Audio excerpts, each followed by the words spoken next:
انا كنت شغال في النموذج بتاع الريسك اسسمنت وهنكمل. هناخد مثال تاني مثلا، نتكلم على اعمال حفر. ايه الخطر في اعمال الحفر؟ انهيار جوانب الحفر.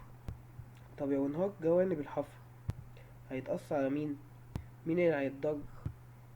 العمال اللي هيتضر، العمال اللي هيقوموا بعملية الحفر. ممكن تقول كابلات كهرباء تحت الارض او تحت مكان الحفر. اسفل مكان الحفر، ما انا مش شايفها، ما انا ايه، عمال احفر، ما انا عمال احفر مش شايف في ايه تحت. الاحتمالات عالية. هنا عندي كهرباء ونور جانب الحفر. الاحتمالية ايه؟ 4. احتمالية والشدة 4. 4 في 4 ب16. احتمالية عالية لو خبطت كابل كهرباء، تمام، هيحصل ايه؟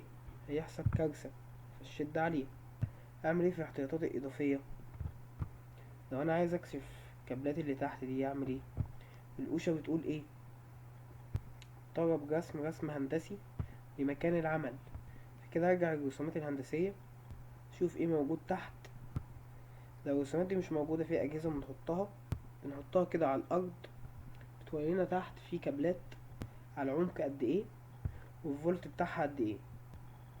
بتشتغل بالموجات الصوتية. في أجهزة بتحطها كده على الأرض بتورينا تحت في كابلات على عمق قد ايه، والفولت بتاعها قد ايه. بتشتغل بالموجات الصوتية. وحفر يكون تمام يدوي لغاية ما اكشف عن اللي انا عاوز اوصله.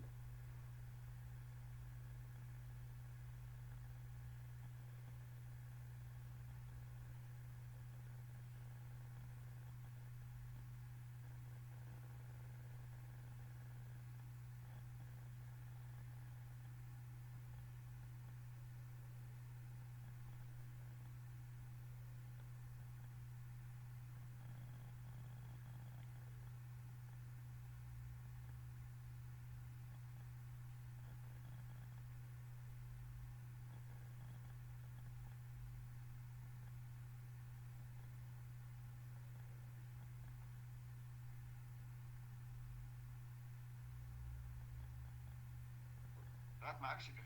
طب انا لو عملت كده بعد ما عملت واحفر يدوي، ساعات معكش فهم. طب انا لو عملت كده درجه الخطوره اللي كانت.